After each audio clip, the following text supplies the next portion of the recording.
Hey everybody, another huge update on the Epstein case for so many different reasons. And if you've been following this channel, you know we've been doing a plethora of videos on the subject matter, from the charities that he was involved with to this day, to the response by Alan Dershowitz and the claims he made, the op-ed he did against the Miami Herald, calling their Pulitzer Prize nomination.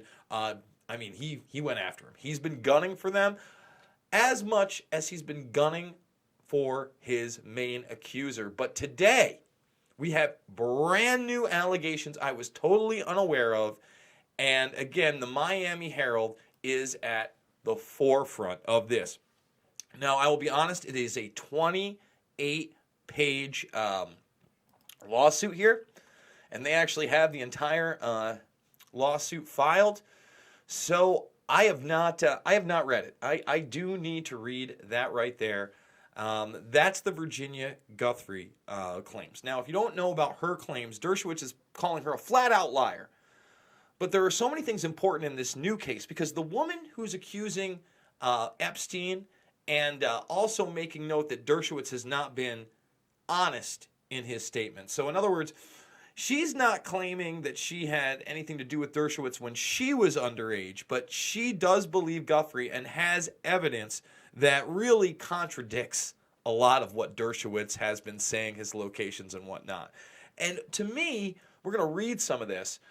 Some of the biggest takeaways are this woman went to the FBI in the 90s. Let me repeat that. She went to the FBI in the 90s, as well as the New York police. Remember, all this comes out of local police departments with the Palm Beach County cases. No one ever knew that the FBI was contacted about Epstein and Ghislaine Maxwell back in 1996. This woman's name is Maria Farmer. She was of age at 26 in the art community. You know, we've talked about the art community quite a bit.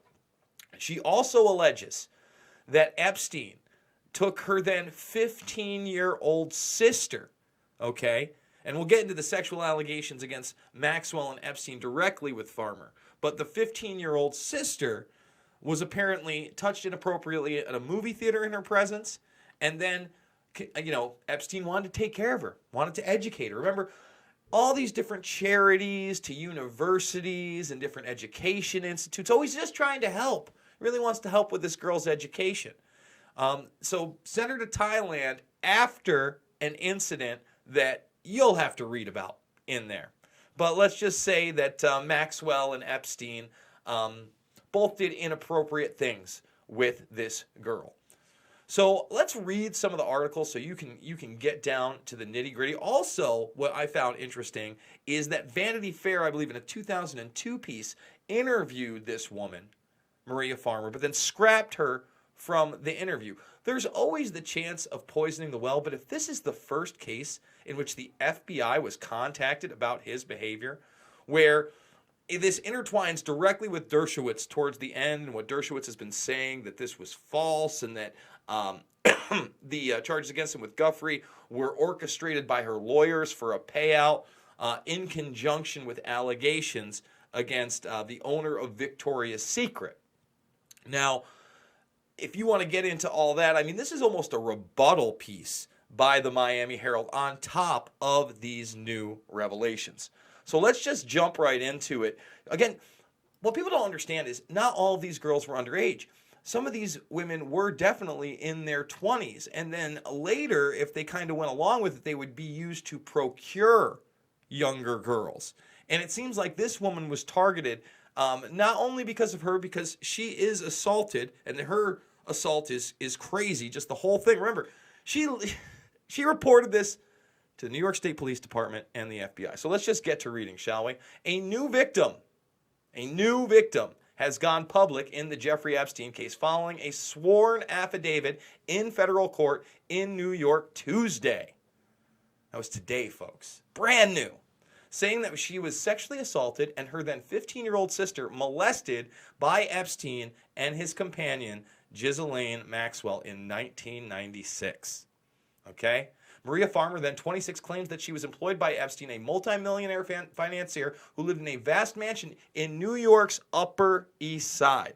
These are his New York connections. By the way, this gets into the Butler, the Black Book, and how that butler who leaked that Black Book died in prison. Okay? And that the butler had backed up Guthrie's claims about Dershowitz and other. Remember, Dershowitz has denied this stuff out of the gates, and he's continued on with his story. Okay? And that she frequently saw school-age girls wearing uniforms come into the mansion and go upstairs. She was told that the girls were auditioning for modeling work, according to her affidavit. So even then, in the 90s, you had school-age girls coming to a New York Upper East Side mansion for modeling work. Then an art student in New York, Farmer, said she reported the assault to New York police and the FBI in 1996.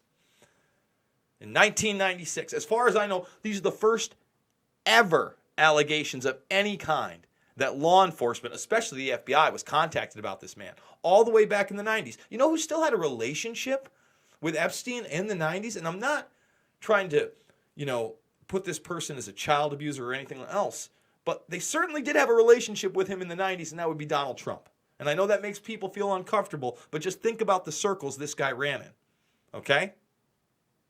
Just think about it.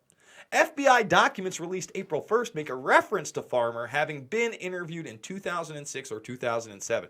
So the question is, was this some kind of a follow-up interview? Because there's no way she got 10 or 11 years wrong. And if this is a follow-up interview, what happened to the first interview? Where are the records from her first charges when she went to the police and described these things? So props to the Miami Herald for getting, again, what they got. But these are huge revelations. Again, in the 90s, he's being accused of these things to the FBI. And perhaps this may have something to do with the fact that, all of his co-conspirators in the deal that he got were completely exonerated. They were left unprosecutable. They could not be touched. Many people suspect that, this immunity was given for people like Maxwell, for people like Dershowitz. All right? Those are allegations. They get into this article, okay? But let's keep going, all right? However, Farmer, now 49, said the FBI did not take any action against Epstein or Maxwell. So we got the FBI involved with this guy in the 90s. In the 90s, okay? Check this out. Guthrie claims in the lawsuit, as she is in past court filings, that Dershowitz, 80, knew about and participated in a sex trafficking operation involving underage girls and run by Epstein and Maxwell, and that was forced to have sex with Dershowitz and another prominent wealthy men when she was underage. Okay, and that's Guthrie's claims. Those are the big claims. Now, Farmer says that she was there, she saw him go upstairs, she never saw him in any of this activity, but it would seem that this is inconsistent with Dershowitz's defense. Okay? This is Guthrie's statement, by the way. Okay? No sensible person looks forward to litigation, and I know that standing up for myself and others will cause Mr. Dershowitz and Mr. Epstein to redouble their efforts to destroy me and my reputation. Now, her lawyer, Bradley Edwards, he won a defamation case against them. He won. He was representing them. He was sued by Epstein, by Dershowitz, I should say, on behalf of Epstein. So Dershowitz was one of the lawyers to sue him. That suit gets thrown out. He countersues. It takes almost a decade. They get to the day of when they're going to pick jury, and no, we're not going to pick a jury because I'm going to settle and I'm going to make a statement saying that I defamed you, basically, and everything you did was completely legal. It was an amazing admission. So right now, Dershowitz has pretty much, like I said, waged a public relations war against Guthrie, her lawyers, and the Miami Herald. Okay? He's called the series a perversion of justice. By the way, there's Epstein and Dershowitz. Okay? Guys, on a number of occasions, and this is the new witness. This is the witness that, by the way, left a house crying after being detained in a mansion in a mansion. This is why she went to the police. She was detained in a mansion by the Victoria's Secret guy, the guy who owned Victoria's Secret, after Epstein and Maxwell allegedly tried to sexually assault her in a room, and she ran away crying. Okay? That's what broke off this relationship with this guy. And she didn't know for years that her 15-year-old sister had been molested by them. And who knows how far that goes. On a number of occasions, I witnessed Dershowitz at the New York mansion going upstairs at the same time. There were young girls under the age of 18 who were present upstairs in the house. That's in her affidavit.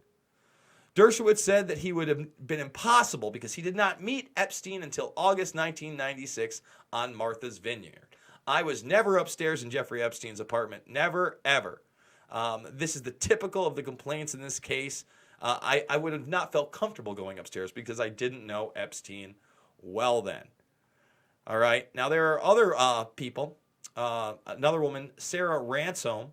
She was 22 when she makes the claim that she had sex with Dershowitz and another woman who worked for Epstein, Nadia Marcinkova, as a young adult in a three-way. Now, again, this would have been consensual sex, but Dershowitz has claimed that he has nothing to do with any of this stuff. And hey, he's a powerful lawyer with powerful friends, so who knows where this is going. But once again, I want to make it clear why this is so important. We have a woman saying she went to the FBI in 1996 and the NYPD after being a part of the art scene. By the way, her art career is almost ruined by these people afterwards. And Wexner is the guy that they are talking about when they're saying that he was extorted by Guthrie, the Victoria's Secret guy, and he's the one who basically had his security hold this woman.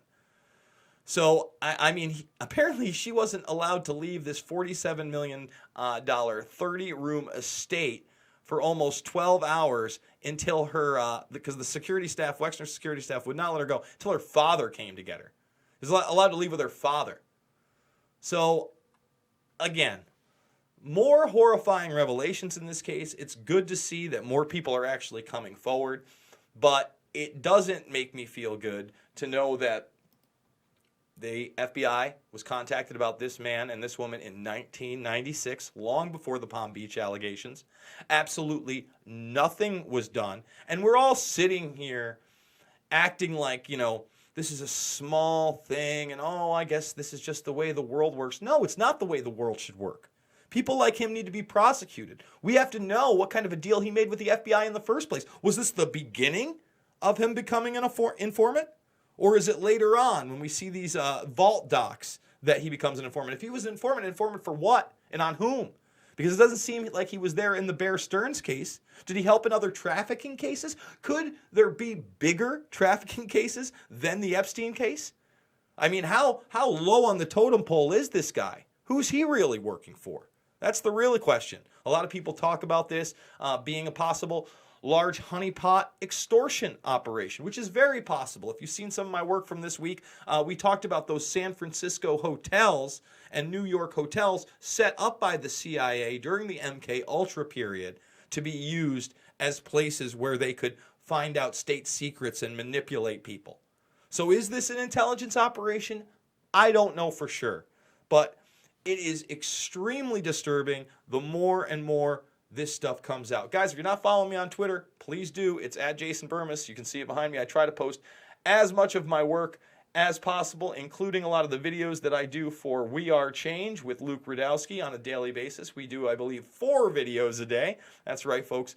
4 videos a day between 2 channels, We Are Change and Pulse Change. If you are not subscribed to this channel, please, please, please hit that subscribe button. Ring that bell. We just did a video on the secret charities of Jeffrey Epstein and how they're connected to Elton John and the Clintons and Larry Summers and many other people. We're trying to be a real news channel here. We're trying to tell you the truth. So I need you to ring that bell for notifications. Share this stuff on social media. But most importantly, guys, I need you to get out there, do the research yourself, do your own videos, your own radio shows, get out there, be active, and be the change you want to see in the world.